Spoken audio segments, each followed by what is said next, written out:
आज के ट्यूटोरियल में हम देखेंगे कि अगर हमें एमएस वर्ड में किसी टेबल में कैलकुलेशन करना हो तो हम कैसे करेंगे। जब आप टेबल बनाते हैं, जैसे कि हमारे पास ये एक टेबल है यहाँ पे, तो टेबल बनाने के टाइम पे आपको टेबल टूल्स मिलते हैं जिसमें आपका एक डिज़ाइन लेआउट होता है और एक आपका लेआउट टूल होता है। जब हम लेआउट टूल पे क्लिक करते हैं तो वहाँ पे आपको सबसे लास्ट में एफएक्स करके एक फॉर्मूला मिलता है, एक टूल मिलता है जिसका यूज़ हम टेबल में सम करने के लिए करते हैं। इस पे जब आप क्लिक करेंगे तो आपको कुछ ऐसा डायलॉग बॉक्स मिलेगा जिसमें पहले से एक फॉर्मूला लिखा हुआ है equal to sum above. Means ये कि जहाँ पे भी हमारा कर्सर है उसके ऊपर के जो सेल हैं उनमें जो वैल्यूज हैं उनको हमको यहाँ पे प्लस करना है। सम का मीन्स प्लस होता है। उसके जस्ट नीचे एक है आपका नंबर फॉर्मेट। इस पे जब आप क्लिक करेंगे तो आपको कुछ फॉर्मेट्स मिलेंगे। फॉर्मेट्स का मतलब ये कि जब टोटल प्रिंट होकर आए तो उसका फॉर्मेट कैसा होना चाहिए। मीन्स उसमें करेंसी का साइन होना चाहिए।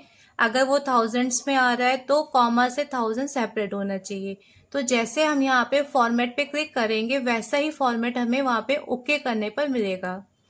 तो जब हमने ओके किया तो देखिए यहाँ पे हमारे पास जो ऊपर के सेल हैं उनका सम प्रिंट होकर आया है और आगे आपका करेंसी का फॉर्मेट लगा है जो कि रुपीज में शो कर रहा है। तो इस तरह से अगर आप चाहें तो वर्ड में भी अपनी टेबल में कैलकुलेशन कर सकते हैं।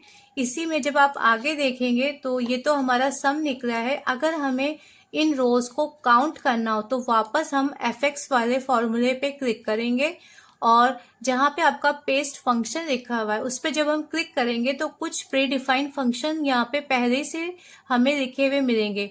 इनका यूज करके हम चाहे तो अपनी रोज को काउंट कर सकते हैं या अगर हमें मैक्सिमम वैल्यू काउंट करनी है या मिनिमम वैल्यू काउंट करनी है तो यहाँ पे हमें पहले से कुछ फंक्शंस दिए हैं और जो फंक्शन दिए हम उनका यूज करके अपनी टेबल में कैलकुलेशन कर सकते हैं। जैसे अगर हमें इन रोज को काउंट करना हो कि कितनी रोज में डेटा है तो हम यहाँ सम के प्लेस पे काउंट लिखेंगे।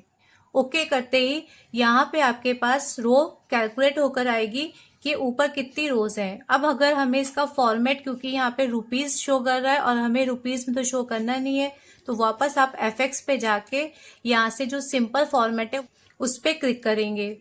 तो जैसे ही आप सिंपल फॉर्मेट पे क्लिक करेंगे तो यहाँ पे हमारे पास एक नंबर आ रहा है जो ये बता रहा है कि ऊपर कितनी रोज हैं। इसी तरह से आप किसी भी फंक्शन का, यहाँ पे जो फंक्शंस दिए गए हैं पेस्ट फंक्शन, उनमें से किसी भी फंक्शन को यूज करके अपनी टेबल में कैलकुलेशन कर सकते हैं। अगर हमें यहाँ पे मैक्सिमम वैल्यू कैलकुलेट करनी हो तो हम यहाँ पे लिखेंगे मैक्स और ओके कर देंगे।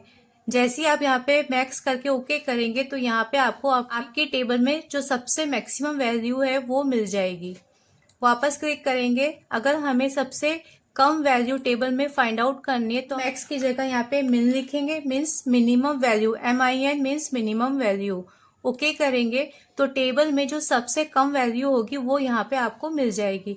तो इस तरह से हम MS वर्ड का यूज करके भी अपनी टेबल में कैलकुलेशन कर सकते हैं। सॉर्टिंग परफॉर्म करना चाहें तो भी आप MS वर्ड में सॉर्टिंग कर सकते हैं। इसके लिए आपको जरूरी नहीं है कि एक्सेल में जाना पड़े। यहीं पे उसी फंक्शन के थोड़ा सा आगे देखिए सॉर्टिंग का फंक्शन दिया हुआ है।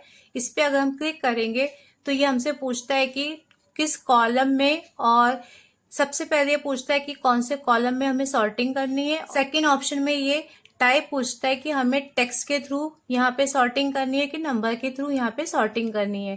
थर्ड पॉइंट ये है कि हमें छोटी से बड़ी वैल्यू मीन्स असेंडिंग सॉर्ट करना है या बड़ी से छोटी वैल्यू मीन्स डिसेंडिंग सॉर्ट करना है। अगर हम असेंडिंग पे चेक लगा के ओके करेंगे तो यहाँ पे आपकी जो सॉर्टिंग परफॉर्म होगी वो असेंडिंग ऑर्डर में होगी, और अगर आपको डिसेंडिंग ऑर्डर में करना है तो आप डिसेंडिंग पे चेक लगाएंगे और ओके पे क्लिक कर देंगे, मीन्स बड़ी से छोटी वैल्यू। तो यहाँ पे आपको दोनों ही ऑर्डर में सॉर्टिंग करने को मिल रही है। अगर आपको नंबर के थ्रू करना हो तो नंबर वाले कॉलम को सिलेक्ट करेंगे, सॉर्टिंग पे क्लिक करेंगे और यहाँ पे भी आप असेंडिंग और डिसेंडिंग दोनों ऑर्डर में सॉर्टिंग परफॉर्म कर सकते हैं। ओके करेंगे तो इस तरह से आप MS वर्ड में भी कैलकुलेशन कर सकते हैं।